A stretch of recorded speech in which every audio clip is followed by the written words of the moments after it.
Tout dépend comment les années vont venir C'est aussi. parti. Alors, Erev Tov, bonsoir à tous. Bon. On est dans le Ikar à Syrie, le 10e fondement.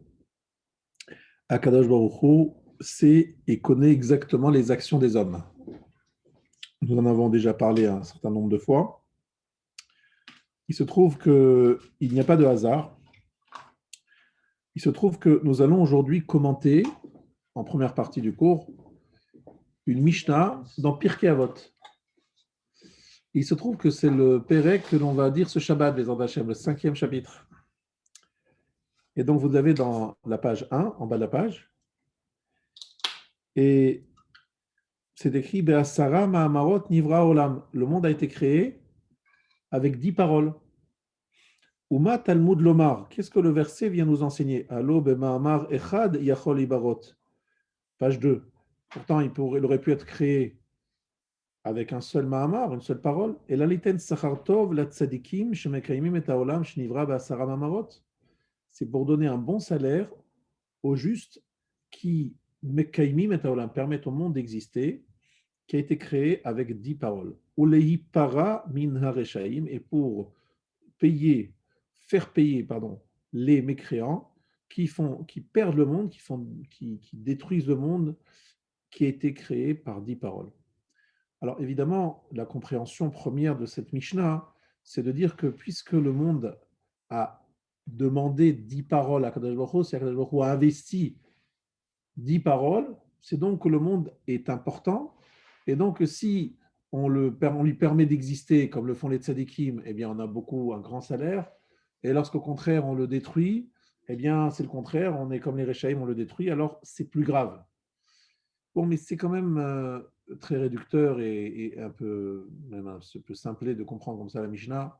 La Mishnah veut dire totalement autre chose selon le Maharal. Le Maharal nous dit que la chiffre 10 est un chiffre très symbolique. Parce que le chiffre 10, c'est le premier qui réunit, qui assemble, qui est ce qu'on appelle un klal. Qu'est-ce que ça veut dire? Ça veut dire que lorsque vous avez 1, 2, 3, ce sont des unités. Et lorsqu'on passe de 9 à 10, on passe aux dizaines. C'est-à-dire, ce n'est pas un chiffre comme les autres, puisque lorsque le chiffre 10, comment il est composé le chiffre 10? Du 1 et du 0, c'est-à-dire des chiffres qui ont déjà existé. On reprend le 1, 1 ça reprend l'unité, et 0, c'est la forme de l'ensemble, d'un ensemble. Et comme pour dire, à partir de 10, il y a un klal. On a créé quelque chose qui est en fait 1. Et on le voit très bien lorsqu'on cherche le minyan, on est 9. On a les mots, on dit 9, c'est 0. C'est comme s'il y avait rien. On a 10, on a tout. C'est incroyable. Akadosh Baruch Hu nous dit que le chiffre 10, le chiffre Esser, c'est ce qui permet de réunir et de créer un tzibour, une communauté. Alors qu'avant, on avait 9 individualités. De 9 individualités, on est passé à un tzibour, une communauté. Et donc, on est bien d'accord que ce chiffre 10 est très symbolique. On dit même d'ailleurs quelque chose de très intéressant. Asara Harishonim Notlim Srar Kulam. C'est écrit dans Berachot, page 47. Les 10 premiers prennent le salaire de tous. Pourquoi? Parce qu'à partir du moment où on a 10, ça ne change rien s'il y a 50 ou 200. Parce qu'avec 10, il y avait Minyan. Alors évidemment, on est content qu'il y ait plus de monde. Ce n'est pas ça le sujet. Mais la notion de tzibour est déjà atteinte avec 10. Et il n'y aura pas un autre tzibour si on en rajoute encore 10. C'est toujours un tzibour, pas deux. Et ici, c'est très intéressant, c'est que ceux qui ont créé cette notion de tzibour, cette notion de minyan, ces 10, ont créé une entité. Donc en fait, le 10 est un symbole de la réunion des entités pour en faire une unité composée de plusieurs entités. Ça, je pense que c'est une évidence. Alors, ici, le fait que... Oui. Une petite question. Est-ce que le 10, que vous évoquez les 10 paroles, c'est le même 10 que quand Abraham, voilà, il avait... Alors, le chiffre 10, on le retrouve de nombreuses fois, les 10 paroles du don de la Torah, les 10 makot, les 10 épreuves, tout ça, évidemment, ce n'est pas par hasard, si chaque fois on arrive au chiffre 10, il y a d'abord une corrélation entre toutes ces 10, mais surtout une volonté de dire, il y a une unité, Abraham s'est construit par 10 épreuves, c'est-à-dire chacune des épreuves a construit Abraham, et puis la 10e, elle a été le maké bepatish, celle qui a terminé, qui a créé, qui a transformé, d'ailleurs, comme dit le verset, Ata yadati qui irait Lokimata. Maintenant, je sais que tu es craignant Dieu, tu crains Dieu. Il est arrivé à un niveau totalement différent avec le dixième épreuve. Ici, cette notion de tsirouf, d'association des unités, il faut comprendre que le monde, et c'est ça que je voudrais dire avec vous dans le lettre Gimel, que chez Mishnah Omeret Basara Mamaot Nivra Olam, Akavana Shakadosh Baruch Hu Bara Olam, chez Metziuto Miusedet Alamuvan chez la Mispareser. Lorsqu'on dit que le monde a été créé par 10 paroles, ça veut dire que le monde est fondé sur la symbolique 10. 10 est le symbole du monde. Akavana Sheolam Kayam Rak Beofen Shel Klal Vetziruf Pratim Lechad. Ça, c'est le Maharal expliqué par le Rav Shapira qui prend toute sa force. Il dit, qu'est-ce que ça veut dire que le monde a été créé par 10 paroles? Ça veut dire qu'on est en train de dire que le monde, le but de ce monde, c'est de réunir des choses qui sont disparates, qui ont l'air chacune de vivre de son côté, et de créer un klal, de créer une unité, et quelque chose qui réunit tout cela, qui met de l'unité, de l'harmonie, que tout devienne un.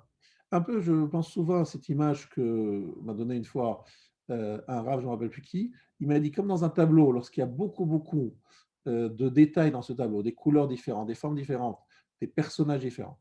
Et lorsque tu vois ce tableau, tu as l'impression de voir quelque chose, un tableau, qui réunit tout cela, la richesse des détails. Si évidemment, ça ne jure pas, hein, évidemment, c'est ça le chef-d'œuvre, c'est d'être capable de faire en sorte de bien marier, de bien associer les couleurs, les formes, et de trouver quelque chose d'harmonieux et de bien équilibré. Eh bien, celui qui arrive à faire ça, c'est un artiste. Mais c'est un artiste pourquoi? Parce qu'il a réussi à marier, à associer tellement de choses tellement différentes et finalement tellement harmonieux. Ça, c'est la force de l'artiste. Eh bien, Kadosh Baruch Hu, c'est un grand artiste. Il a créé un monde où il a l'air d'avoir, ça va dans tous les sens. Et finalement, il nous demande à nous de trouver la colonne vertébrale, la direction, quelque chose qui réunit tout ça. Ça, c'est la notion de Esser Mahamarot. Les 10 paroles, c'est ça l'idée. L'idée, c'est de trouver cette unité. Et le monde a été créé pour devenir un klal. Maintenant, Rabotai, ça c'est un premier point qu'il développe ici. On passe à la page 3. Maintenant, c'est décrit ici dans le deuxième chapitre. Ala diburim shel asara ma'amarot ne'emar venigla kvod Hashem veru kol basar yachdav ki pi Hashem diber. Se révélera, dit Yeshaya dans le chapitre 40. Il se révélera l'honneur d'Hachem et toutes les chairs verront, toutes chairs verront ensemble que la parole d'Hachem a parlé. Hakavana, quelle intention et qu'est-ce que veut dire ce verset? Shatfisa bechol davar tielede tsirufo liklal agadol shelo. La compréhension de chaque chose sera par le truchement de son association à une règle, quelque chose qui est plus grand. Ce sont les 10 paroles qui ont été prononcées au moment de la création du monde. Vayomer Elokim yi'or v'chen b'chol yom yom v'chen emar le'olam Adonai devarecha nitzav b'shamayim. Klomar otam adiburim mamshirim lekayim et haolam. Attention, ici le Rav il agit quelque chose de très important. Les paroles d'Hachem sont nitzav b'shamayim, debout dans le ciel. Ça veut dire qu'en fait, les paroles d'Hachem n'ont pas cessé d'influencer et d'être présents dans ce monde. Elles continuent à avoir une hashpa'a, une influence. Ce n'est pas des paroles passées, c'est des paroles qui sont éternelles. Elles continuent à créer, à donner la possibilité au monde d'exister. Et donc la notion du 10, c'est-à-dire de retrouver la bouche d'Hachem, c'est-à-dire l'expression divine, qui est echad, dans 10, c'est évidemment écrit déjà dans le chiffre 10. 1 et 0, c'est créer un ensemble. Prendre le 0, c'est un rond, c'est un ensemble. C'est en fait trouver le echad dans la disparité en créant quelque chose d'homogène qui réunit tout ça. Je vais donner un exemple très simple de notre vie. Un juif, shomer Torah et mitzvot, qui respecte la Torah et les mitzvot, il a une vie très équilibrée. Pourquoi? Parce que toute sa vie, du matin au soir, va dans la même direction. lorsqu'il se lève le matin et qu'il se prépare à la tfila, il fait des préparations très techniques et très liées à son corps. Mais pourquoi il les fait? Ben là, je me prépare à faire ma tfila. Donc, c'est hachanot, ça fait partie des mitzvot, c'est une mitzvah, ercher mitzvah, je me prépare à accomplir la mitzvah de faire shacharit. Pour y arriver, il faut que je me lave, que je me prépare, etc. Une fois que j'ai fait ma tfila, la tfila évidemment, je suis en face d'Hachem, je prends mon petit déjeuner. Mon petit déjeuner, pourquoi vous prenez votre petit déjeuner? Vous êtes en train de manger, vous êtes un petit kiff? Non, j'ai besoin de prendre des forces pour servir mon créateur. Ensuite, je vais aller travailler. Je vais travailler pourquoi? Pour gagner de l'argent. Mais pourquoi je vais gagner de l'argent? À quoi ça sert de gagner de l'argent? Je gagne de l'argent parce que je veux nourrir ma femme, mes enfants, et pouvoir faire grandir une famille qui va servir Hachem. On va organiser des Shabbatot, on va manger kasher, ma femme va au mikvé, mes enfants vont à l'école juive, demain ils iront à la yeshiva. C'est-à-dire, je crée toute ma journée dans une seule direction. Donc, si par exemple, dans le cas de mon travail, on me propose quelque chose de malhonnête, je dis non, ça ne va pas, c'est pas possible, parce que je suis dans mon travail aussi en train de servir Hachem d'une certaine façon. Puis après, évidemment, ce que je vais étudier, c'est une serviteur d'Hachem, c'est évident. Mais ce que je veux dire, c'est que du matin jusqu'au soir, on lui demande, mais tu fais quoi là toute la journée? Je sers Hachem. Ah, mais lorsque tu es à ton bureau, là aussi je sers Hachem, là aussi je fais du kiddush Hachem, ça dépend comment. Et puis le but dans l'argent, c'est pas gagner de l'argent, mon but c'est pas gagner de l'argent, c'est qu'un moyen. Mais aussi je fais un kiddush Hachem, j'utilise ce travail pour montrer qu'un juif religieux pratiquant est honnête. Je ne perds pas de temps, je ne raconte pas de mensonges, je ne dis pas de médisance, et tout ça, je fais encore un kiddush Hachem, etc., etc. Ce que je veux dire, c'est que si on arrivait à vivre vraiment entièrement dans l'esprit de la Torah, il n'y a pas de morcellement. Au contraire, tout est dirigé. Mais si par exemple je ne suis pas Shomer Torah Mitzvot, eh bien j'ai envie de ci un jour comme ça, et puis l'autre jour je n'ai pas envie de ça, et je vais dans tous les sens et je suis dispersé. Je ne suis plus dans le 10 qui réunit les pratiques, qui réunit les individualités. Voilà ce que veut dire créer un monde avec 10 Mahamarot. Et là, dans le lettre Dalet, le fait qu'il ait choisi d'établir l'existence sur le chiffre 10, Ano Hitstafut Pratim Niklal, ou Ameafsher Chet Baolam, ce qui donne la possibilité de fauter. Pourquoi? Ou Meafsher Avoda le Kabel la Sera, qui donne la possibilité qu'il y ait un service qui va lui permettre d'apporter un salaire. Haaretz Natan Ivne Adam. Qu'est-ce que ça veut dire? Le Rav dit, Hachem, il aurait pu créer le monde Bema'amar Echad. Qu'est-ce que ça veut dire qu'il aurait pu créer le monde avec une seule parole? C'est pas juste qu'il n'aurait pas usé, entre guillemets, il ne serait pas fatigué à parler 9 fois de plus. C'est pas ça l'idée. Lorsqu'on dit Ma'amar Echad, c'est dire les choses avec une seule parole et donc créer un monde où l'unicité d'Hachem, où le Echad, il est évident à chaque pas, à chaque coin de rue. En créant le monde sur le mode 10, il dit, je crée un monde avec une lecture possible, qui est une lecture de dispersion, de multiplicité, mais aussi la possibilité de réunir tous sous la chiffre 10. Si j'avais créé le monde avec Mahamar Echad, une parole, c'est un autre monde que j'aurais créé. C'est un monde où l'unicité, c'est le monde qui sera présent à la fin des temps. Le monde de 10, c'est le monde dans lequel nous sommes aujourd'hui. Évidemment, vous pensez aux 10 sphirotes, tout le monde pense aux 10 sphirotes, les 10 sphirotes, de façon dont Hachem conduit le monde, Chochma, Binadat, etc., etc. Donc, évidemment, c'est toujours le chiffre 10 qui revient, le Midian. Le chiffre 10 est omniprésent dans notre Torah et dans la pratique religieuse. Donc, chers amis, voilà ce que le Rav ici est en train de dire. Pour qu'il y ait le libre arbitre, il fallait créer une possibilité de dispersion, une possibilité de, voilà, qu'on a un peu partout, qu'on puisse se perdre, voilà, on puisse se perdre et on puisse se dire, bon, finalement, il y a, et même Akadosh Baruch Hu, il se présente de différentes façons. Il y a des jours où on entend des très bonnes nouvelles et des très belles choses, et puis il y a des jours, des Lag BaOmer de 1781, où on entend des mauvaises nouvelles. Ça veut dire qu'on se dit, mais Akadosh Baruch Hu, il était où là, Lag BaOmer? Il a pris des vacances ce jour-là, il a oublié où il était. Chas v'shalom, il était là, et pourquoi il nous a abandonnés ce jour-là? Ça veut dire qu'Akadosh Baruch Hu, si on pourrait croire que c'est dispersé, qu'un jour il est de bonne humeur, un jour de mauvaise humeur, un jour il n'en peut plus. Non, Akadosh Baruch Hu, s'il a une ligne directrice, SR 10, quelque chose qui réunit toute son action depuis le début de l'histoire jusqu'à la fin. Elle nous échappe. On n'a pas la lecture, mais on sait que c'est vrai. C'est ce qui nous crée la possibilité qu'on appelle le libre arbitre. Et c'est pour ça qu'on appelle ça Hashem Olam Shelaem Nigmar Bitfisat Aklal Shelaem. Maintenant, dans le chapitre Dalet, au 3e paragraphe, Zema Shakadosh Baruch Hu Natan Baaretz Ibnei Adam. Voilà ce qu'Akadosh Baruch Hu a donné sur la terre aux hommes. Et atfisa baolam, beofen shatfisa yashlamat, ashlama shlemetziut atzma. Donner la possibilité à l'homme de compléter la metziut, l'existence. De la même façon qu'un enfant qui naît, on doit lui faire la brit mila, donc il faut compléter, c'est pas fini, il faut faire la brit mila. Ainsi, Akadosh Baruch Hu nous a demandé de participer et de compléter. A metziut ki pratim et non osed betoch atzma et agilui shela. L'existence en détail, en petit détail, en individualité, ne porte pas en elle son dévoilement. Et la gilou yudavar nosaf, la vinma davar zem itkaven larot. Il faut comprendre qu'est-ce que cette chose-là veut me montrer. Nimtsa shegmar hametziut shel olam notzra bedaatam shel bnei adam hamekablim et prinat haklal. Ici, le Rav dit quelque chose d'assez fin, qui n'est pas évident à comprendre si on n'a pas les explications. Peut-être que j'ai eu oralement il y a longtemps. Ce n'est pas évident ce qu'il est en train de dire. Il dit qu'en fait, le monde tel quel, décrit par un journaliste, c'est-à-dire un observateur du monde. Il dit voilà, il y a tel événement, tel événement, tel événement. Évidemment, il a raison. C'est vrai que tout paraît fonctionner par hasard et aller dans tous les sens.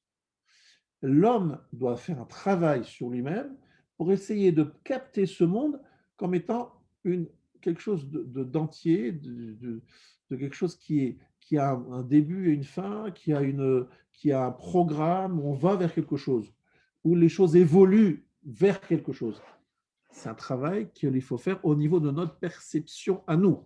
C'est-à-dire que nous, on doit percevoir 10 dans le sens Tzibour, dans le sens réunion, dans le sens que tout cela a un sens. Par exemple, je prends un exemple très simple, la Gemara parle des 6000 ans d'histoire, en disant 2000 ans c'est Tohu Bohu, 2000 ans Torah et 2000 ans de Mashiach. Ça veut dire que la Gemara nous dit, attention, c'est pas que les années passent et puis les choses se font par hasard. Non, il y a un projet, on va vers une fin, il faut arriver là-bas, il faut que les choses évoluent vers quelque chose. C'est pas l'anarchie, c'est pas chacun fait ce qu'il veut.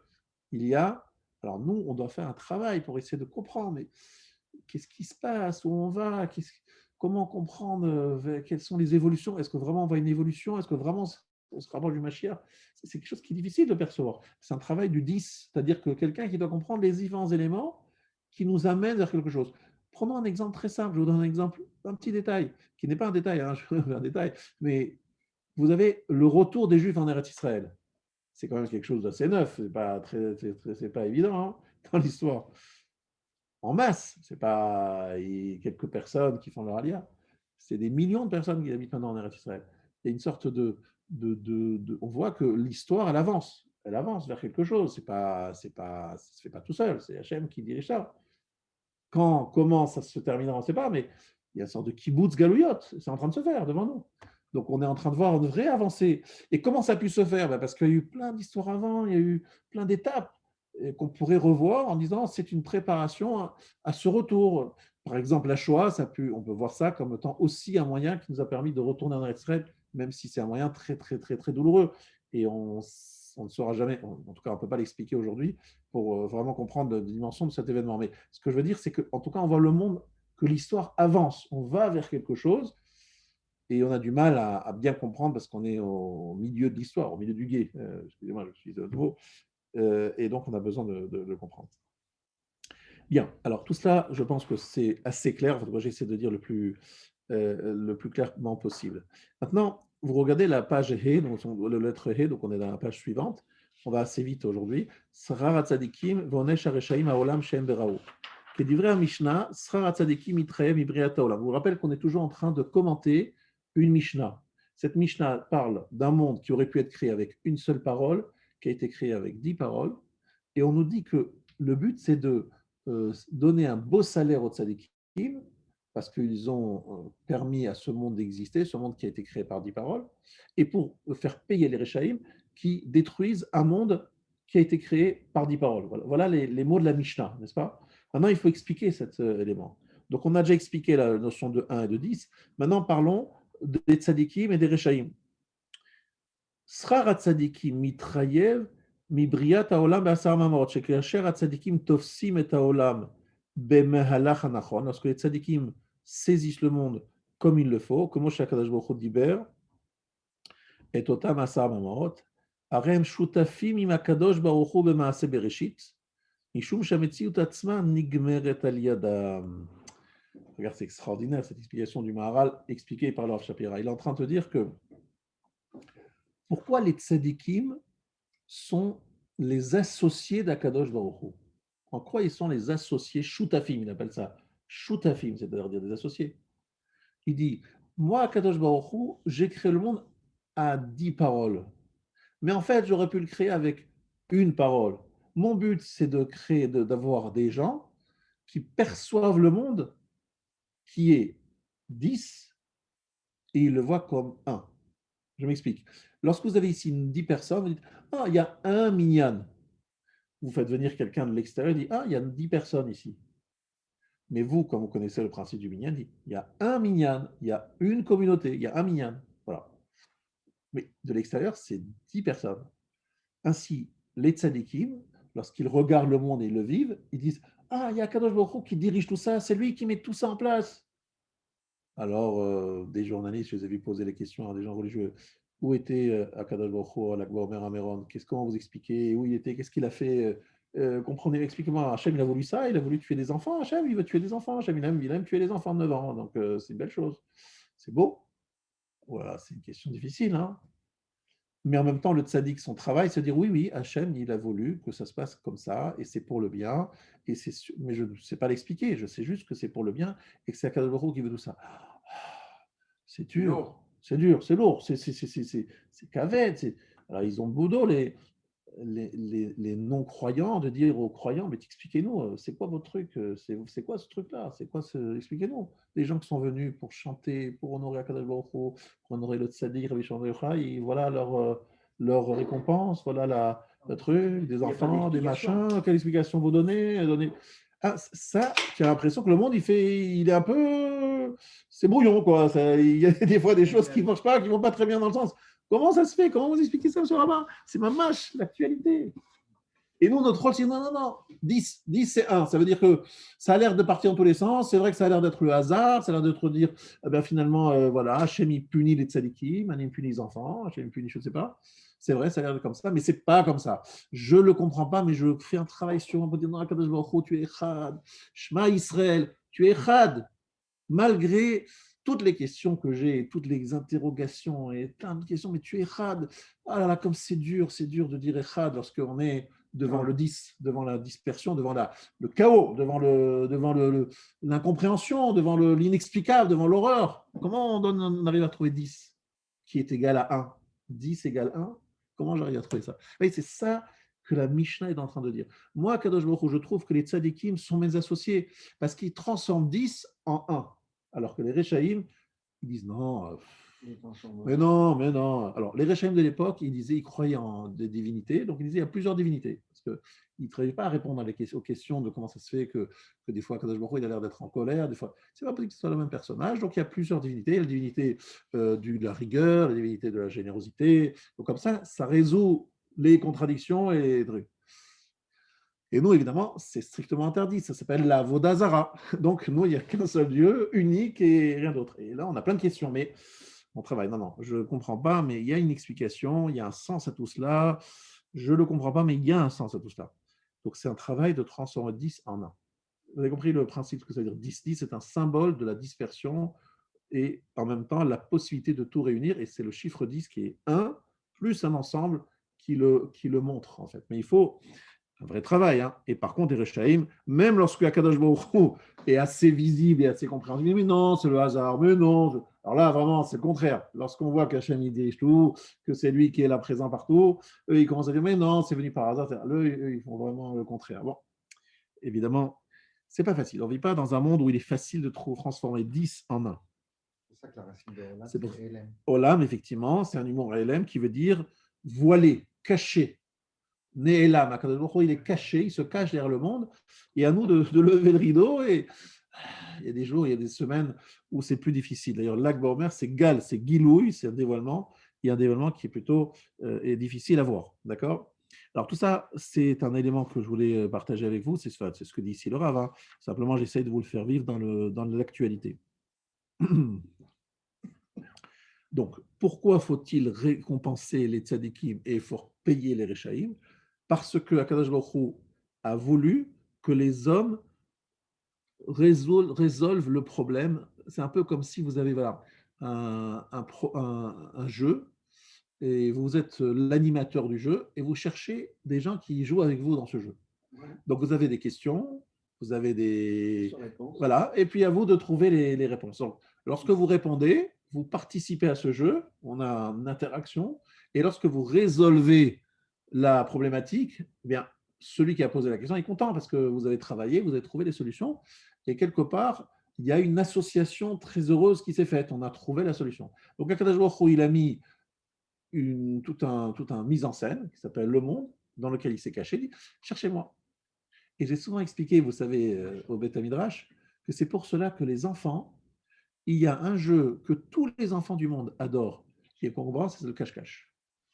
Vous vous cachez derrière un n'importe quoi, et dit ah, regarde, et il commence à rigoler, vous dites franchement, le pauvre enfant, il est vraiment simplé, ce pauvre enfant. Mais vous voyez que tous les enfants, ils réagissent comme ça. Vous mettez simplement une bouteille devant vous et vous l'enlevez, il rigole. Franchement, le pauvre. Il est un peu simplé. Qu'est-ce qui le fait rire là-dedans? Franchement, il n'y a rien de rigolo, il n'y a rien de rigolo. Et vous posez la question, et je me posais la question, et un jour, un grand rave qui s'appelle Rav Wolbe m'a expliqué qu'en fait, ici, Hachem nous montre que le vrai sujet dans ce monde, c'est un jeu de cache-cache. Hachem, il se cache, et nous, on doit le dévoiler, le retrouver. Il se cache à Méron, il se cache à la Shoah, il se cache derrière les croisades, il se cache derrière les pogroms, et il se cache derrière l'Inquisition, il se cache. On a l'impression qu'il est plus là, et puis finalement il est là, mais il se cache. Mais est-ce qu'il se cache je m'excuserai. Il se cache pour qu'on le cherche. Justement, dans un jeu de cache-cache. Évidemment, dans un jeu de cache-cache, le but, s'il n'y a personne qui cherche, bah, celui qui joue à cache-cache, qui se cache, il est très embêté. Il reste dans son placard, fermé, et il ne va pas s'en sortir. Le but, c'est qu'il se cache pour que des gens le cherchent. Mais si personne ne le cherche, eh bien, il est désespéré, il n'a pas de jeu. Eh bien, c'est ça qu'Akadosh Baruch Hu dit. Je me cache, mais je veux que j'ai des partenaires. Les tzadikim le cherchent et les rechaïm l'ignorent. Et donc, Akadosh Baruch Hu dit, mais je joue à cache-cache, où es-tu pour me chercher? Donc, tu ne joues pas à la partie, donc tu n'es pas mon choutaf, tu n'es pas mon associé.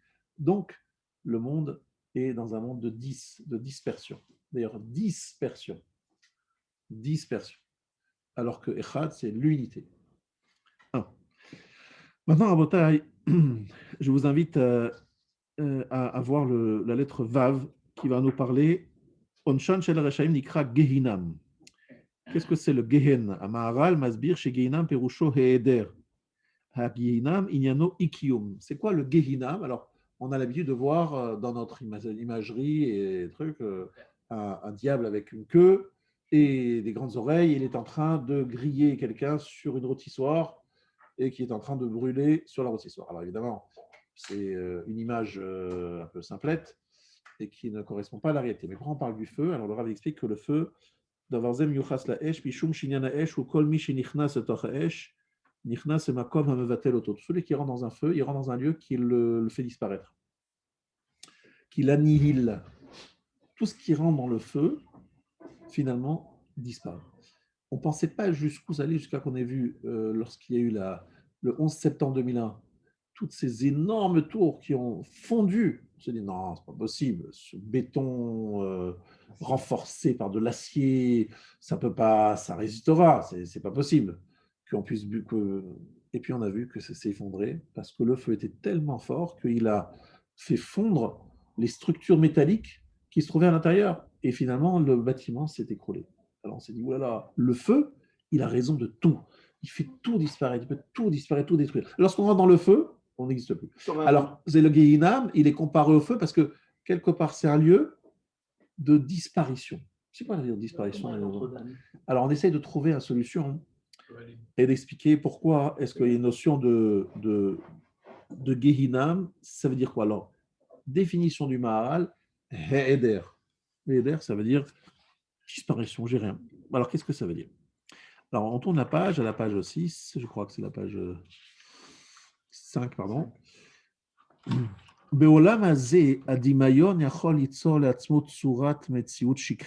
Dans ce monde, l'imagination peut nous créer une image fausse, mensongère, une réalité mensongère. Lorsqu'on est ici, on a l'impression de se trouver dans une situation vraie. Lorsque l'imaginaire cesse d'exister et d'agir, Adam arrête sa baisser chez Omakom, il faut bien qu'il se passe quelque part. Il n'a que ce qu'il a créé. Et si ce qu'il a créé, c'est du mensonge, donc un homme, toute sa vie, il a travaillé pour son argent, pour son honneur, pour ses femmes, parce qu'il en a plusieurs, et tous ses autres ambitions, Chemda Tamaman, etc. Donc, à la fin, il trépasse, il arrive devant un autre monde, et dans cet autre monde, il dit, bon, c'est où le casino, où se trouve la boîte de nuit, on lui dit, monsieur, tout ça, c'était du vent, du vent. Donc, tu as mis toutes tes forces, toute ton énergie, toute ta tête, toute ta force dans quelque chose qui est du vent. C'est rien. Donc maintenant, voilà, tu arrives dans le vrai monde et vas-y, installe-toi. Il dit, oulala, mais je ne connais pas, moi, c'est pas du tout mon truc, ça. Je me sens complètement étranger, j'ai absolument pas investi là-dedans, je ne comprends pas ce qu'on me veut, c'est pas mon truc. Donc en fait, il dit le Gehinam, c'est en fait une personne qui arrive dans un lieu qui est totalement étrangère à lui et il se dit mais j'ai aucune place ici, j'ai rien, j'ai pas de place. Je suis là mais j'ai pas de place. Donc, il y a un Gehinam par personne. Il y a un Gehinam par personne, c'est-à-dire qu'en fait le Gehinam c'est très personnel. C'est pas un lieu où des gens souffrent, c'est une situation où les gens sont mis face à toutes leurs contradictions, mais aussi surtout à leur vanité, à tout le côté vain de leur existence. On leur dit voilà, revis tout ce que tu as vécu qui était vain et vide. Et l'homme revient et dit mais ça n'a aucun sens, ça veut rien dire ce que je fais là, aucun sens, ça veut zéro, ça vaut rien et j'ai tout investi là-dedans et ça vaut plus rien. Alors, les Havdil et les Favdalot, c'est comme si quelqu'un, il a investi pendant des années, un projet, toutes ses forces, son intelligence, ses moyens, il a tout mis dans un projet, et ce projet, il s'écroule, il ne vaut plus rien, il vaut zéro, zéro de zéro, il se retrouve avec des dettes, il n'a plus rien, il a tout investi là-dedans, toute sa formation, et on lui dit, mais monsieur, ça ne vaut plus rien, tout ça, ça vaut zéro. Et bien, il se dit, mais c'est quoi l'avenir? C'est quoi ce que je vais faire? Qu'est-ce que je vais devenir? Il faut se réinventer, il faut recommencer quelque chose de nouveau, mais c'est terrible. Toute ma vie, j'ai investi là-dedans. C'est ça le Gehinam. Et il dit, il n'y a pas pire que ça. Il n'y a pas de souffrance plus grande que le ressenti d'être totalement dans rien, dans aucun makom. J'ai pas de place. J'ai pas de place parce que je ne l'ai pas préparé. Parce qu'on peut arriver effectivement là-bas que dans un lieu où on a préparé. Et ressentir ça, c'est pas évident. C'est pas évident. C'est le néant. Ça peut ressembler aussi quelqu'un, le néant, exactement. Et on aurait pu par exemple imaginer quelqu'un qui croyait avoir préparé ses examens, voilà. Alors encore une fois, c'est beaucoup moindre, hein, cette métaphore est moins forte, mais il a préparé des examens pendant longtemps. En fait, qu'est-ce qu'il fait? Il lit plusieurs fois, mais il ne retient pas. Et arrivé le jour de l'examen, il se rend compte qu'il ne se rappelle de rien du tout. Pourtant, il a passé du temps, mais il croyait avoir mémorisé, mais en fait, il a juste lu et il n'a pas mémorisé, il n'a pas eu la méthode adéquate. Et finalement, il est complètement out. On lui dit, monsieur, c'est 0, c'est 1, c'est 2, peut-être. On va faire ça pour être gentil avec vous. Mais vous n'avez rien compris. Vous êtes complètement à côté de la plaque. Vous n'avez rien compris, rien mémorisé, rien retenu. Vous êtes 0, c'est 0 ce que vous avez fait. Quelle horreur. C'est un sentiment d'échec et tout cet investissement pour rien. C'est une horreur. C'est ça le Gehinam. Mettre l'homme face à la réalité terrible dans laquelle il est vraiment. Alors, dans ce monde, on arrive à fuir, même si des fois on fait aussi des bêtises, on peut croire, on imagine qu'on est un homme très important, on imagine qu'on est un homme très intelligent, on imagine qu'on est un grand Talmid Chacham, on imagine qu'on est un homme très riche, on imagine ceci, tout ce que tu veux, et finalement on arrive là-bas, on voit que tout ça, ça vaut zéro. Zéro de zéro. Quelle horreur. Ça, c'est l'Olam Gehinam. Voilà la définition selon le Maharal du Gehinam. Donc, oubliez les rôtissoirs, les diablotins et les fourches. On passe, et les rôtissoirs, d'accord, on va passer à quelque chose un peu plus chacham. Alors, je passe au troisième chapitre de cette troisième paragraphe de ce Adavar echibiotel echaim ou makom. La chose la plus importante et indispensable pour la vie, c'est d'avoir un lieu. En metziut beli makom. Il n'y a pas d'existence, de possibilité d'exister sans makom, sans lieu. Lorsqu'on met un homme, un vivant, dans un lieu qui est tout le contraire de tout ce qu'il est, zeu musag akehe betarato. Il n'y a pas plus douloureux que ça.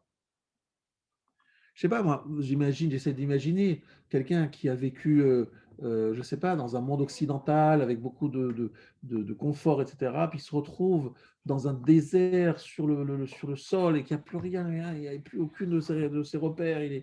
Je sais pas, j'essaie d'imaginer ce que ça peut vouloir dire. Mais tout ça, c'est rien par rapport à ce que c'est véritablement le Gehinam, parce qu'on ne se rend pas compte que c'est le vrai monde spirituel.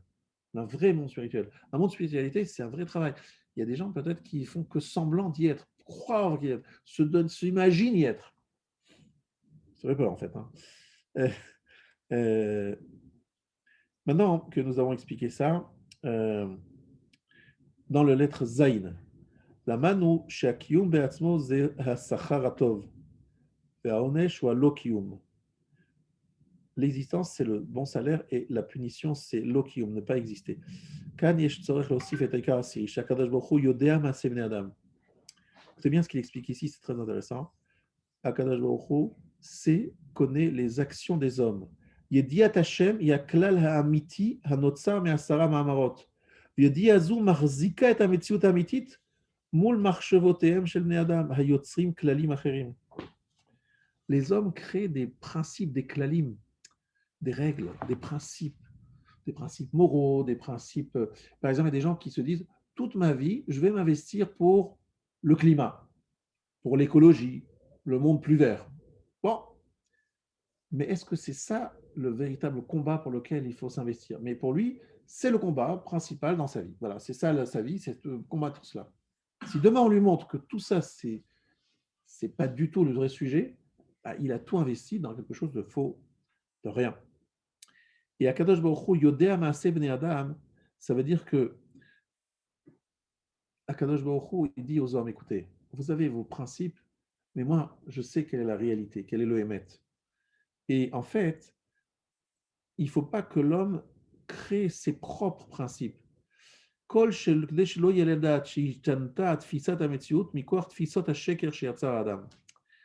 veut dire que les hommes voudraient forcer la main à Dieu et lui proposer une société, un mode de vie différent de ce que Dieu veut proposer. Alors c'est très important ce que je vous dis, il explique ça une fois pour le Dor à Pélaga, le tour de Babel. Ils ont dit à Kadosh, écoute, on va faire un petit deal. Toi, tu as un projet pour le monde. Nous, ça ne nous plaît pas parce qu'il est très dangereux. On a vu avec le Maboul, etc. C'est risqué. On va se dire, voilà, on fait un petit divorce. Toi, tu vas vivre là-haut. Nous, on est en bas. Et on fait notre petite vie sur ce monde. S'il te plaît, on ne te dérange pas. Tu ne nous déranges pas. Chacun chez soi. Et pas Dieu pour tous. Chacun chez soi. Chacun fait sa petite vie.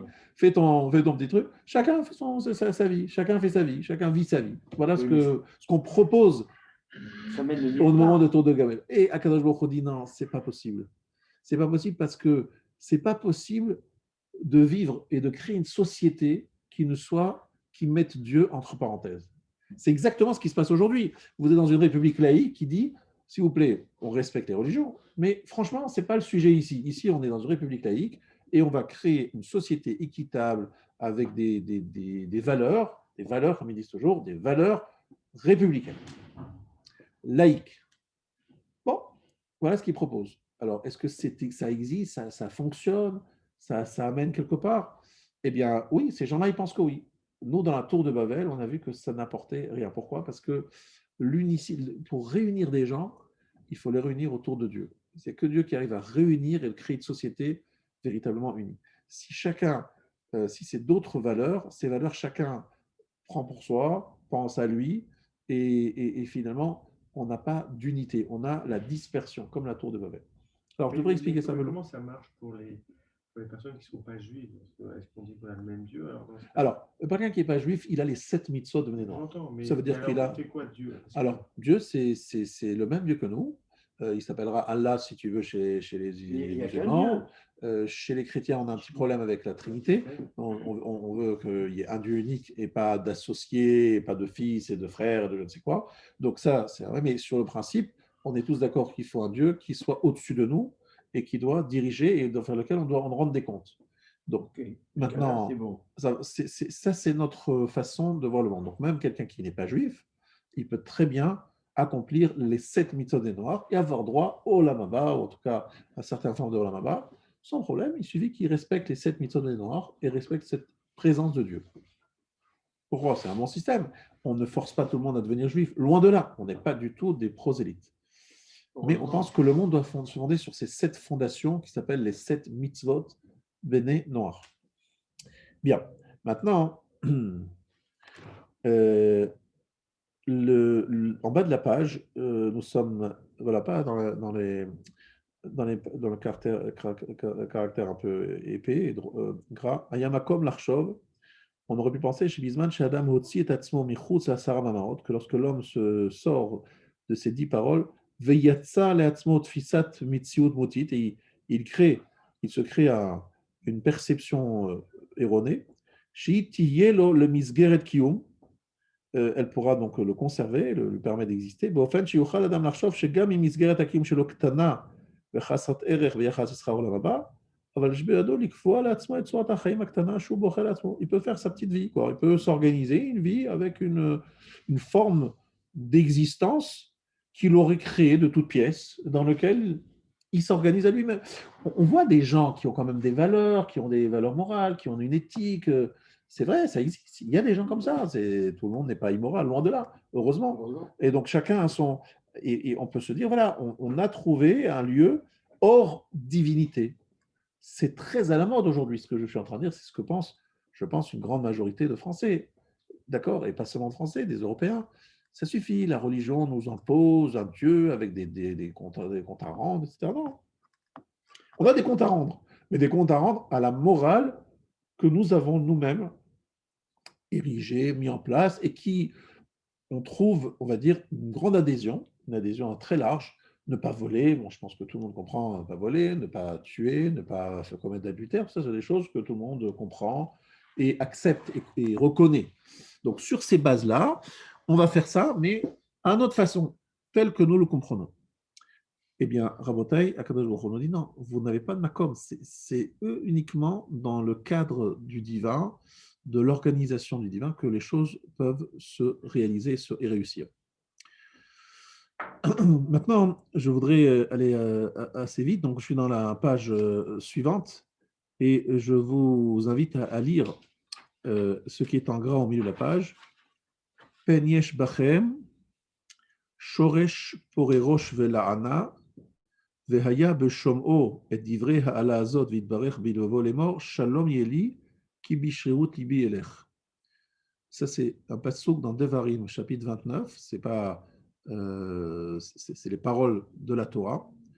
De peur qu'il y ait parmi vous une racine qui développe des plantes vénéneuses.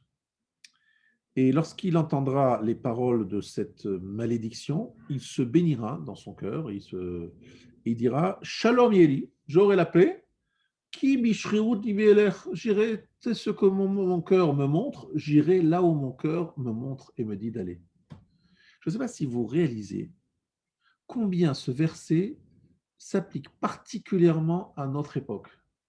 Or, vous savez très bien que le Rav Sitruk l'a cité je ne sais combien de fois, que les parachiotes de Nitzavim Vayeler sont les parachiotes de ce siècle, puisqu'il y a 10 parachiotes. Nitzavim Vayeler, on les met ensemble. 10 parachiotes en mettant Nitzavim Vayeler ensemble dans le livre de Devarim, qui correspondent aux 10 siècles formant le dernier millénaire. Nous sommes dans le siècle de Nitzavim Vayeler. Et dans Nitzavim, c'est écrit qu'il y a des gens qui diront à Kadosh Baruch Hu, divorçons, fais ta vie. Moi, je vais me trouver très bien, vraiment, je serais tellement mieux sans cette religion. Je vais tellement mieux m'organiser sans ces principes judéo-chrétiens qui forment les grands principes des plus grands, les plupart des pays européens. On va faire notre vie. Shalom Yeli, moi je cherche la paix, je cherche la Pas tranquillité. d'obligation. Pas d'obligation, pas de devoir imposé par des dogmes. Pas de dogme et pas d'obligation liée à un héritage ancien, etc. Shalom Yeli. Bishrirut Lebi. Qu'est-ce que c'est Bishrirut Lebi? Tel ce que mon cœur me montrera. Si mon cœur me montre d'aller à droite, ben j'irai à droite. Si mon cœur me dit que l'homosexualité, c'est bien, eh bien, je dis c'est bien. Ah, mais depuis toujours, on a dit que c'est une abomination. Ah non, attention, attention, ça c'est l'héritage judéo-chrétien, ça n'a aucun sens. Maintenant, je suis libre, je suis un homme libre, je suis un homme du 21e siècle, ça suffit. Shalom Yeli. Nous allons mieux vivre. Regardez les religions, ça a amené tellement de tueries, de batailles, de massacres.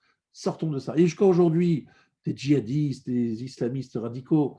Attention, allons-y, débarrassons-nous de cela. Nous trouverons la paix à travers ce regard libéré de ces carcans. Suite du verset. Lo yove Hashem selo achlo. Hashem ne voudra pas lui pardonner. Ki az yeshan af Hashem vekinato baishaï. La colère d'Hashem fumera, yeshan, Hashan, et sa jalousie, sa vengeance contre cet homme, toutes les malédictions s'appliqueront, tomberont sur lui. Hashem effacera son nom du sous le ciel. Des mots très durs que le paracha de Nitzavim, siècle dans lequel nous vivons maintenant, de 1940 à 2040. C'est ça le siècle de Nitzavim Vayeler. De 1940 à 2040. Incroyable.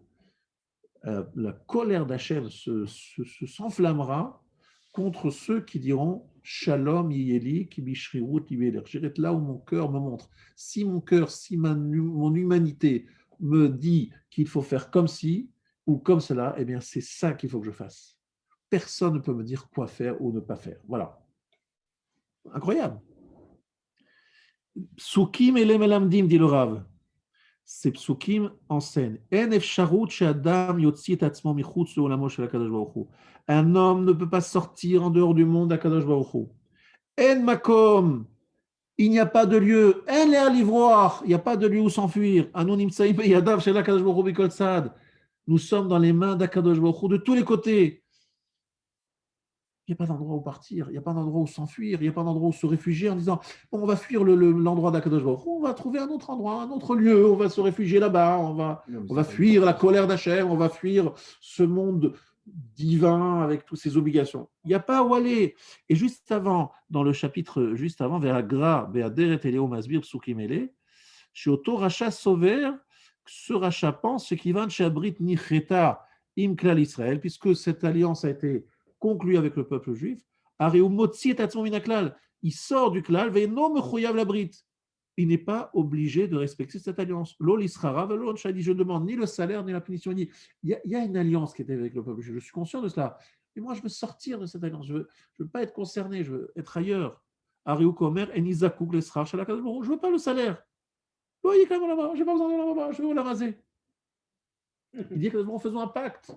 Faisons un pacte. Tu existes. Tu as prévu un Olam Haba, j'en veux pas. Mais laisse-moi tranquille ici, voilà. J'en veux pas, tu ne me devras rien, mais moi, je ne te dois rien non plus. Est-ce que c'est possible? Est-ce qu'il y a un lieu no man's land? Non. Tu es dans les mains d'Akadosh Baruch Hu, que tu le veuilles ou non, tu ne peux pas t'en sortir, tu es toujours là, il est toujours présent. Voilà la dernière phrase de cette page. Il n'y a pas où s'enfuir. Gam kasha yarshi adam, même si l'homme faute, on revient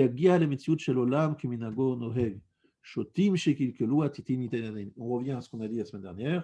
Le monde se conduira comme il doit se conduire et les imbéciles qui ont fait des bêtises payeront le prix.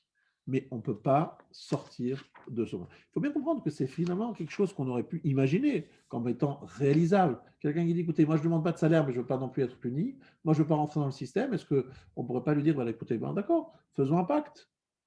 Tu ne veux pas rentrer dedans, bah, tu peux pas rentrer dedans. En fait, c'est ce que disent les non-religieux aux religieux, en disant, écoutez, nous, on ne veut pas rentrer dans votre histoire, vous êtes religieux, on vous respecte, faites votre religion, laissez-nous vivre comme on veut. Ça y est, c'est tout. Oui, mais ça mène à rien. Mais ça mène à rien, c'est leur problème. Eux, ils disent, ça mène à quelque chose, on a une vie qui est une certaine moralité, une forme de moralité qui est la nôtre, qui nous est inspirée par notre cœur. Notre cœur nous dit, notre esprit nous dit, voilà où il faut aller. Pourquoi on devrait accepter le diktat de quelques religieux qui sont 10% ou peut-être 20% du pays, 25% peut-être maximum, et nous, on a envie de faire notre vie comme on veut, etc. Donc, voilà ce que disent les non-pratiquants aux pratiquants en Eretz Israël. Est-ce que ce qu'ils disent s'entend? Ça s'entend dans un monde humaniste après le siècle des Lumières, ça peut s'entendre. Est-ce qu'il ne se permet pas de dire ça parce qu'il n'y a pas de punition instantanée? Alors évidemment, Akadosh Baruch Hu ne punit pas ceux qui ne font pas, respectent pas les lois Torah. Non seulement il ne les punit pas, mais en plus ceux qui respectent la Torah se voient prendre des coups absolument incroyables.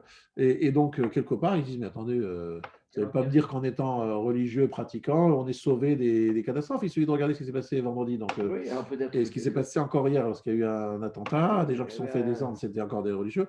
Arrêtez de nous dire que la religion protège et que la Torah protège. Arrêtez de nous dire que les mitzvot, ça protège. Regardez ce que vous prenez dans la tête. Ça suffit de nous raconter des histoires. Nous, on veut faire notre vie. Ça suffit. Voilà ce qu'ils disent. Oui, mais et quelle est la réponse à ça? C'est qu'en fait, on leur dit, écoutez, vous avez raison, ça apparaît être vraiment, on a l'impression que vous êtes dans le vrai. C'est vrai que c'est le sentiment qui est très vrai. Sauf qu'on vous dit que tout ça, c'est une mise en scène.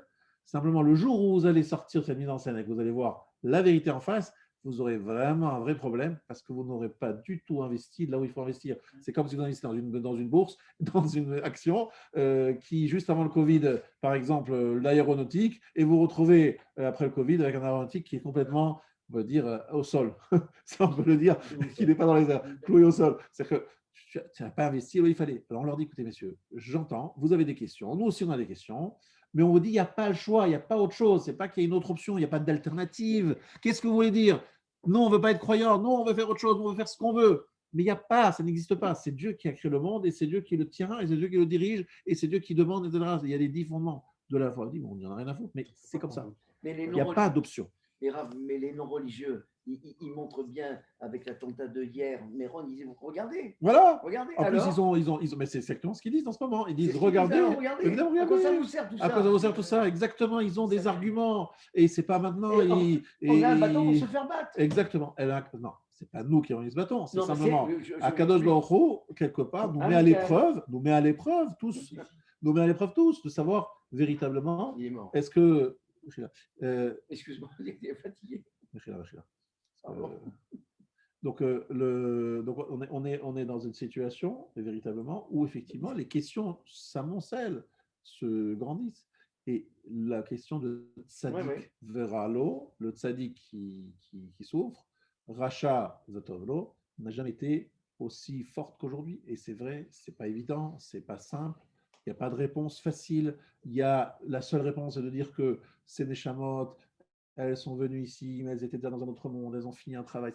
Expliquer ça à des gens qui ne sont pas croyants, ils disent, attendez, vous nous racontez des histoires et des bobards, arrêtez de nous raconter des histoires, c'est le machin, c'est vous sortez votre chapeau un truc parce que vous n'avez pas de réponse. Mais attention, ça, c'est des questions sans fin qui n'ont pas de réponse, on va dire clairement. Maintenant, le problème, c'est où veux-tu aller?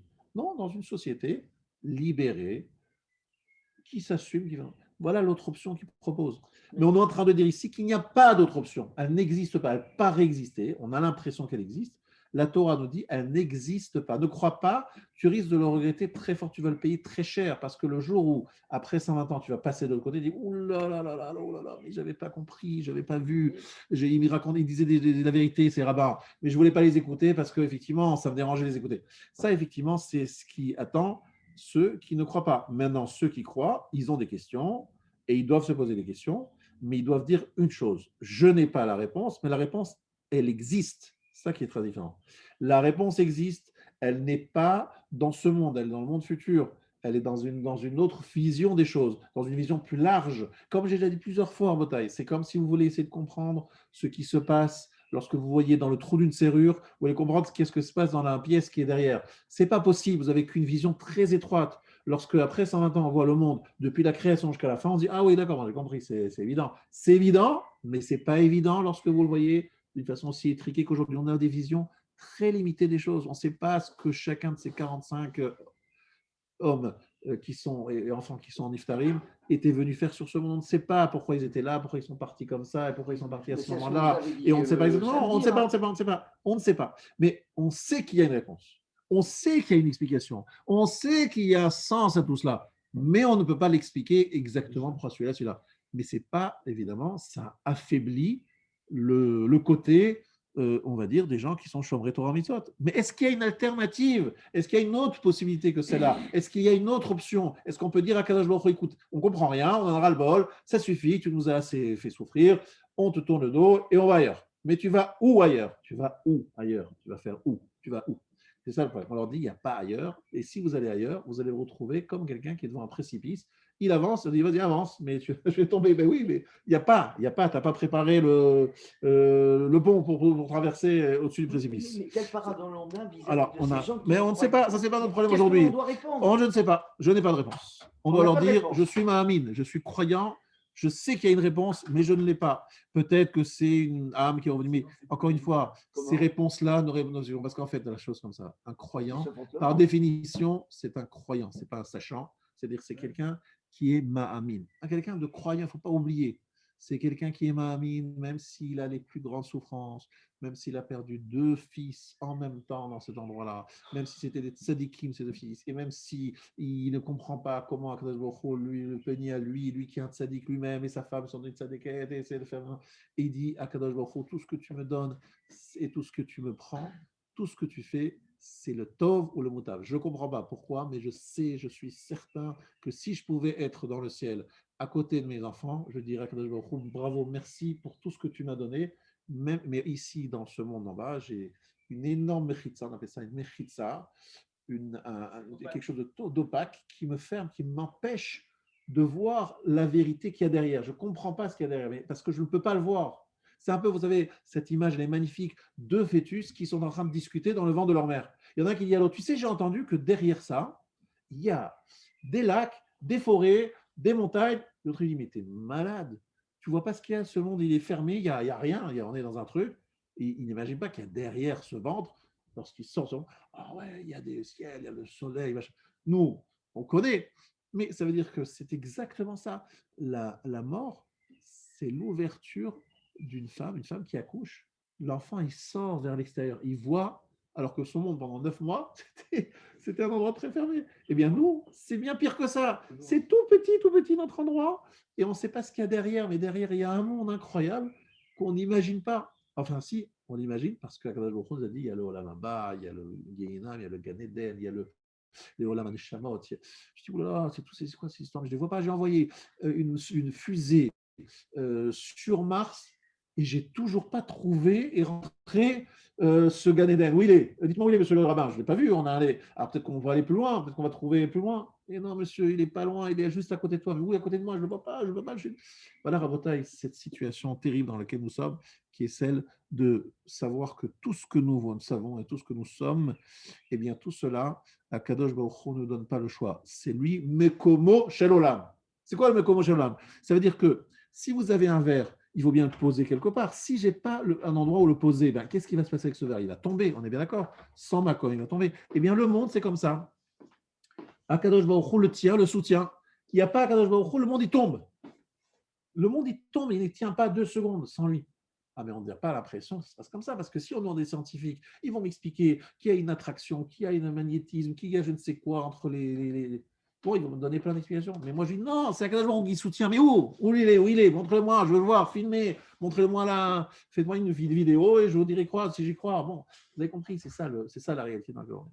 Donc, véritablement, ce qu'on est en train de dire, c'est un sujet particulièrement d'actualité. Maintenant, deuxième chose, Rabotai, je voudrais ici vous expliquer que le 11e Yesod, le 11e fondement, nous passons au 11e fondement, Baruch Hashem, Hashem Yitborach noten sachar le mi shosei mitzvot HaTorah. Kadosh Baruch Hu donne un salaire à celui qui accomplit les mitzvot de la Torah. Ve'ya'anish le mi she'over à la Zorotea. On est à la page. Vous avez la page? Page 8? Non, page 8, page 7. Page 7. À page 7, en haut de la page, vous avez dans la partie qui est grasse, en gras, écrit en gras, Ayesod Echadesa, c'est ça. Hashem Yidvar Noten Sachar, le Mish Ose Mitzvot Torah. Il donne un salaire à celui qui accomplit les mitzvot Torah, Veya Anish, il punira le Mish au vert à la Zoroter, celui qui transgresse. C'est les paroles du Rambam ici. Vechia Sachar Agadol Haolam Haba, le plus grand salaire, c'est le monde futur. Aonesh Achazak Hakaret, le plus terrible des fonctions, c'est le Karet. Ukvar Amano Bezaïnan Hasheyev Speak, nous avons déjà expliqué cela. Le Mikra Amore Al Yesodazé, Moshe dit à Kadosh Baruch Hu, soit tu leur pardonnes, soit, si tu ne leur pardonnes pas, efface-moi, s'il te plaît. Et Shivlo Hashem Yidvar, je lui répondis, Misherachot Chatali, Emcheno Misifri. Celui qui a fauté contre moi, je l'effacerai. Raya, Sheyodea, Haover Vachote, la tête Sachar, le Zé, Vonesh Zé. Ça veut dire que Akadosh Baruch Hu, il doit donner le salaire à celui-ci et la punition à celui-là. D'accord? Que celui qui transgresse, le fauteur, qu'il sache bien qu'il prend, qu'il va payer très cher tout ce qu'il a fait de mal. Mais c'est que celui qui a fauté. Celui qui n'a pas fauté sera au contraire récompensé pour les mitzvot qu'il a réalisés. Tout simplement, vous êtes aussi, lisez le Kriyat Shema tous les jours. Or, dans le Kriyat Shema, dans le 2e chapitre, c'est écrit « Si vous exécutez la Torah, si vous l'accomplissez, eh bien, je vous donnerai la pluie, l'abondance, vous aurez du blé, vous aurez de l'huile, vous aurez du vin, bref, que du salaire, bien-être. Vous transgressez, vous allez payer très cher. » Là-dessus, nous allons passer à la partie du bas de cette page. Haolam haba. Nafshotenu maskilot im sheidiat mividat avsham mividat beoré. Donc, le Olam haba, c'est en haut des écritures plus réduites, moins grasses. Et c'est écrit que nos âmes maskilot sham miyediat aborid barach. Que Moshe maskilot hagufim ha'elyonim oyoter. Que se passe-t-il dans l'Olam haba? Que se passe-t-il? Nos nefashot maskilot. Sham miyediat aboré. Ça veut dire que là-bas, le programme, c'est apprendre à connaître et se rapprocher du Créateur. Maskilot, milachon, sechel. Elles comprennent. Comment chez maskilot agufim aïlonim oyoter? Comme le comprennent les gufim aïlonim. C'est qui les gufim aïlonim? C'est les malachim, les anges, les corps supérieurs, c'est-à-dire. Et même plus. Ce plaisir, ce bien-être ne peut pas être raconté. Il ne peut pas partager en morceaux. On ne peut pas trouver de parabole, de métaphore pour le décrire, ce plaisir. Et là, comment je suis Omer un avis que chez Niflou Be'enav Gdulot Atov Aou Ma'alato. Lorsque il aura devant ses yeux cette grandeur de ce bienfait et ces malato. On ne peut pas se rendre compte ce que c'est l'Olam Haba. On ne sait pas, on ne peut pas imaginer ce que c'est l'Olam Haba. En fait, si on pouvait imaginer ce que c'était l'Olam Haba, mais on lâcherait mais tout de suite tous les plaisirs de ce monde en disant mais c'est zéro ça par rapport à ce bien-être, ce ta'anoug, oneg, ce délectation du monde futur. C'est une telle délectation qu'on peut ne pas trouver des mots pour la décrire. Donc, à quoi ça sert de perdre du temps ici ou de se dire je vais chercher une glace, une deuxième glace et un troisième chocolat, alors que franchement, ce petit plaisir, c'est rien par rapport à un instant de ta'anoug, même de koratrouach dans le Olam Haba. Mais on ne sait pas ce que c'est. Comment on ne sait pas ce que c'est? Eh bien, on ne peut pas imaginer. Mais un 60e quand même. Un 60e de quoi? Olam Haba quand même. Un 60e du Olam Haba. Et comment mais c'est très difficile de l'évaluer. Ouais. Comme elle est grande, le bienfait que tu as caché, Tsafanta, Tsafoun, quelque chose qui est caché, l'irecha. Tu as préservé pour ceux qui te craignent quelque chose de si grand.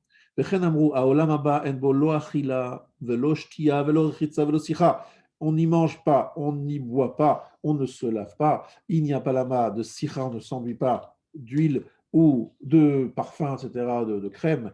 L'otashmish, il n'y a pas de relation intime. Et la tzadikim yoshvim ve'atarotem ve'roshem. Les tzadikim sont assis, leur couronne sur leur tête, ve'nehenim mizil hashechina, et ils bénéficient, ils profitent de l'éclat de la présence divine. Qu'est-ce que ça veut dire, Abotai? C'est compliqué de s'imaginer ça. Asharot hanefesh bekiyum hamuska lahem hu haborit barach. Ça veut dire que c'est quoi leur couronne? C'est le nefesh qui va comprendre et percevoir le Créateur. Venemru nehenim miziv hashrina. Il profite, il bénéficie de l'éclat de la Shekhinah Rotzono lomar sheotan haneshamot mitan got. Elle se délecte de la compréhension qu'elles ont de l'authenticité d'Akadosh Baruch Hu. Ils comprennent Akadosh Baruch Hu tel qu'il est, cette proximité, cette compréhension leur donne un plaisir incroyable. Qu'est-ce que ça veut dire exactement? Peut-être qu'on peut ressentir lorsqu'on a un beau chidouche, une belle explication dans la Torah, on est heureux, on a un sentiment de bien-être, de plénitude, mais c'est bien plus que ça, beaucoup, beaucoup plus que cela, et c'est difficile pour nous de le décrire, ce n'est même pas descriptible. Comme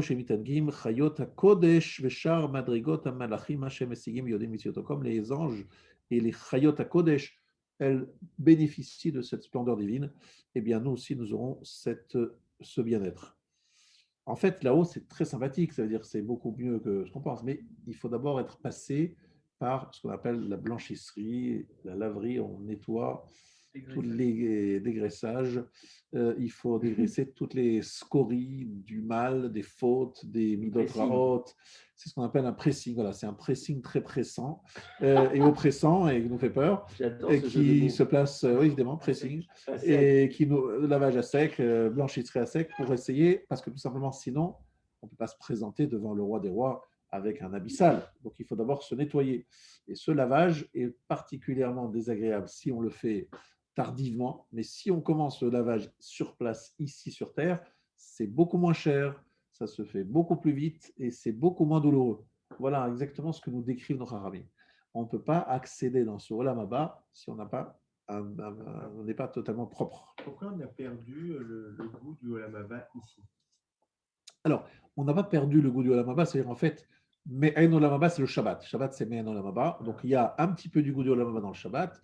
On l'a jamais vraiment perçu. C'est non seulement ça que on a toujours voulu le cacher, parce que si on arrivait si on pouvait le percevoir, personne ne fauterait. C'est tellement magnifique que je ne veux pas fauter, quoi. Ça enlèverait notre libre. Le Adam Arishon se trouvait dans le Gan Eden. Effectivement, donc le Gan Eden, ce n'est pas l'Olam Haba, je précise, mais c'est vrai que ça se rapproche beaucoup plus que ce monde dans lequel on est.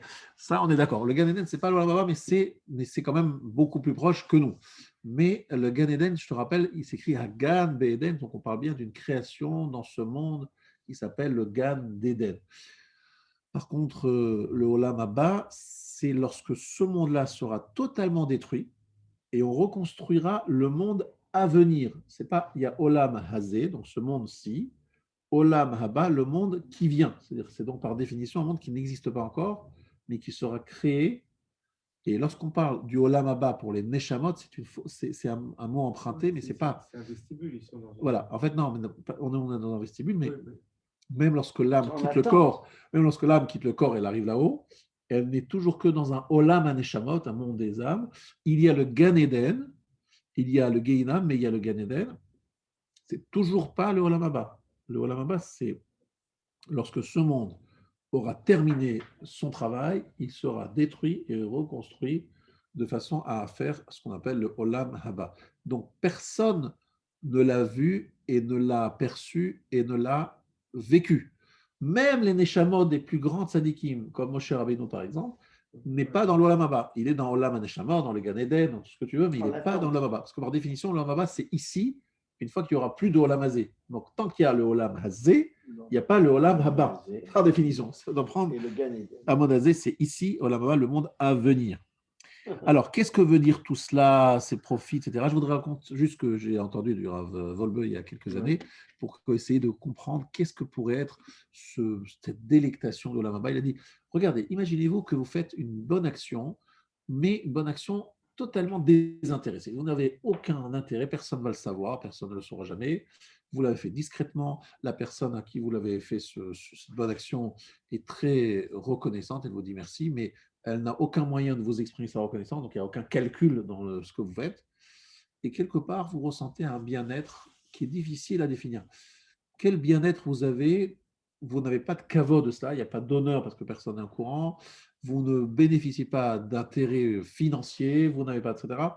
qu'on appelle une mitzvah lishma. On ressent, c'est vrai, un certain bien-être lorsqu'on arrive, on a le srout de la faire, elle est assez rare, cette mitzvah lishma totalement. Ça, c'est un peu me'en olam haba. Dans le olam haba, il y aura ce bien-être qui n'est pas lié au plaisir des sens. Ce n'est pas que le sens, un des 5 sens sera sollicité, ça sera véritablement un bien-être, voilà, comme on fait une bonne action sans avoir d'intérêt dedans. Ça, on peut ressentir un petit peu cela. Lui, le Rav, il nous avait donné une image aussi que je ne vais pas citer parce que je pense que c'est sa madriga. Le Rav, il avait un grand plaisir dans la tfila. Alors lui, il avait un oneg de dire les mots de la tfila. Alors la vérité, c'est qu'on est un peu loin de ça, mais il se délectait la tfila. Jusqu'à aujourd'hui, je prends des forces en me voyant le Rav prier, en me voyant son visage au moment où il faisait cette tfila, tous les Motzei Shabbat. Alors vite, on sentait qu'il se délectait de quelque chose, un ressenti qu'il avait depuis très jeune. Une neshama qui avait donc ce plaisir de dire les mots de la tfila. Bon, tout ça pour dire qu'il nous donnait cet exemple comme un peu me'en olam haba. Bon, difficile pour nous de vraiment comprendre, et surtout pas de comprendre, mais surtout d'imaginer. Alors, inekia tova ve'atachlit acharon ulehagia el hachevra ha'elona hazot. Le but final, c'est d'arriver vers ce groupe élevé, de liot bakavod hazeh dans cet honneur et dans ce niveau. וקיום הנפש כמו שביארנו עד אינסוף, וקיום הבורא יתברך שהוא סיבת קיומה. Donc l'existence de l'âme qui n'a pas de fin et dépend donc de l'existence du créateur qui est évidemment celui qui l'a créé. Le fichier Siga auto כמו שנדבר בפילוסופים הראשונים, וזהו הטוב הגדול, c'est la plus grande bienfait, אשר אין טוב להקיש לו ואין תענוג שאין לו. Rien ne peut lui être comparé dans le domaine du bonheur, du bien-être, de la satisfaction. C'est quelque chose qui dépasse tout ce qu'on... Déjà, comment peut-on comparer, peut-on mettre sur un pied d'égalité quelque chose qui est éternel et quelque chose qui est limité, n'est-ce pas? Déjà, on dit que c'est un bonheur sans limite, alors qu'ici, on ne connaît que des limites, des plaisirs limités. Donc déjà, c'est un point important de différence. Maintenant, le contraire.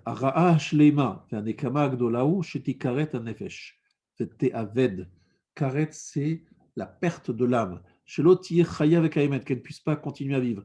Karet akatuba Torah. Ikaret hanefesh. Cette âme sera coupée.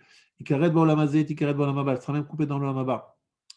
Donc c'est terrible. C'est dire qu'une âme disparaît, retranchée, et elle est complètement coupée de cette relation avec l'olam haba. C'est la pire des sanctions possibles. Karet, coupé. Donc, il faut quand même réfléchir, hein, parce qu'il y a quand même quelques mitzvot et quelques averot, par contre, qu'on pourrait faire qui sont sanctionnables de karet. Par exemple, il y a des lois de kashrut, par exemple, le chelev, si on ne fait pas attention à prendre un morceau d'animal bien, qui on a enlevé la graisse interdite, le chametz à Pessah, la brit mila pour celui qui ne le ferait pas, il y a évidemment la relation avec une femme nida, ce qui est même aussi assez rare, qui pourrait se faire. Tout ça, ce sont des karet et donc c'est des fautes extrêmement graves. Il y a Shabbat, il y a karet dans le cas où on n'a pas deux témoins, si on l'a fait volontairement sans deux témoins. Bref, le karet existe dans plusieurs mitzvot, averot, très gravissimes, et donc ça, c'est le pire des situations. Olam haba, c'est le top. Et karet, c'est le pire. Voilà. Et c'est ça que nous espérons toujours, de nous sauver du karet.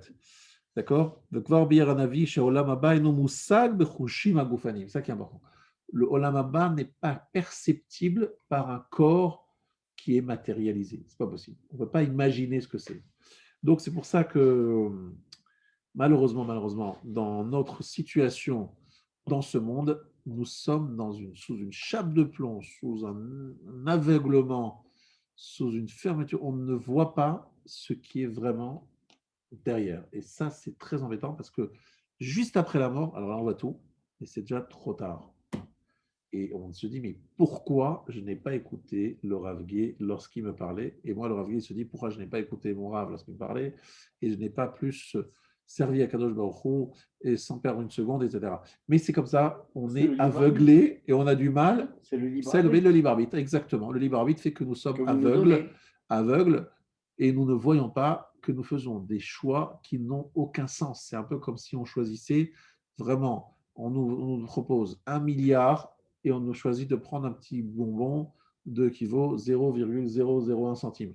Et encore, ça n'a aucun rapport. C'est beaucoup plus de différence entre l'un et l'autre. Le milliard, c'est défini, c'est limité, alors que l'Olam Haba, c'est sans fin, c'est éternel, et le plaisir de ce monde est illimité. Voilà, chers amis, nous avons commencé le 11e Yesod, fondation. Nous allons continuer, Bezrat Hashem, la semaine prochaine, l'Ineder, Bezrat Hashem, la suite de ce shiur, qui est très important, de bien comprendre qu'est-ce que c'est le sachar des mitzvot, quel est le salaire des mitzvot. Et en fait, c'est la paracha de Bechukotai, qui nous parle du salaire des mitzvot et de la sanction des avérotes. Et il faudra comprendre, est-ce que vraiment il existe un salaire pour la mitzvah? Est-ce que la mitzvah, on peut parler d'un salaire dans ce monde? Est-ce que par exemple, dire à quelqu'un, voilà, tu vas recevoir un beau cadeau parce que tu as fait une belle mitzvah, si c'est quelqu'un juste d'intelligent, il va dire, attendez, vous êtes bien gentil, moi, je préfère conserver ça pour l'Olam Haba. Pourquoi voulez-vous que je gaspille pour recevoir quelque chose, quelques petites broutilles dans ce monde qui n'ont aucun intérêt? Je préfère tout conserver dans l'Olam Haba. C'est ce qu'ont dit les Gdolei Israël dans la Gemara en disant on ne veut pas profiter de ce monde, on ne veut pas profiter de notre statut de Talmid Chacham, on ne veut pas profiter de notre Torah, on veut que tout reste bien conservé pour l'Olam Haba, on ne veut pas gaspiller dans ce monde ce qui nous est réservé pour le monde futur. C'est ça, des gens qui sont des bons investisseurs, ils savent dans quoi investir, dans quelque chose d'éternel. Je vous souhaite une très bonne soirée et je vous donne rendez-vous, Bezrat Hashem, à la semaine prochaine. Merci pour votre écoute et votre fidélité. Merci.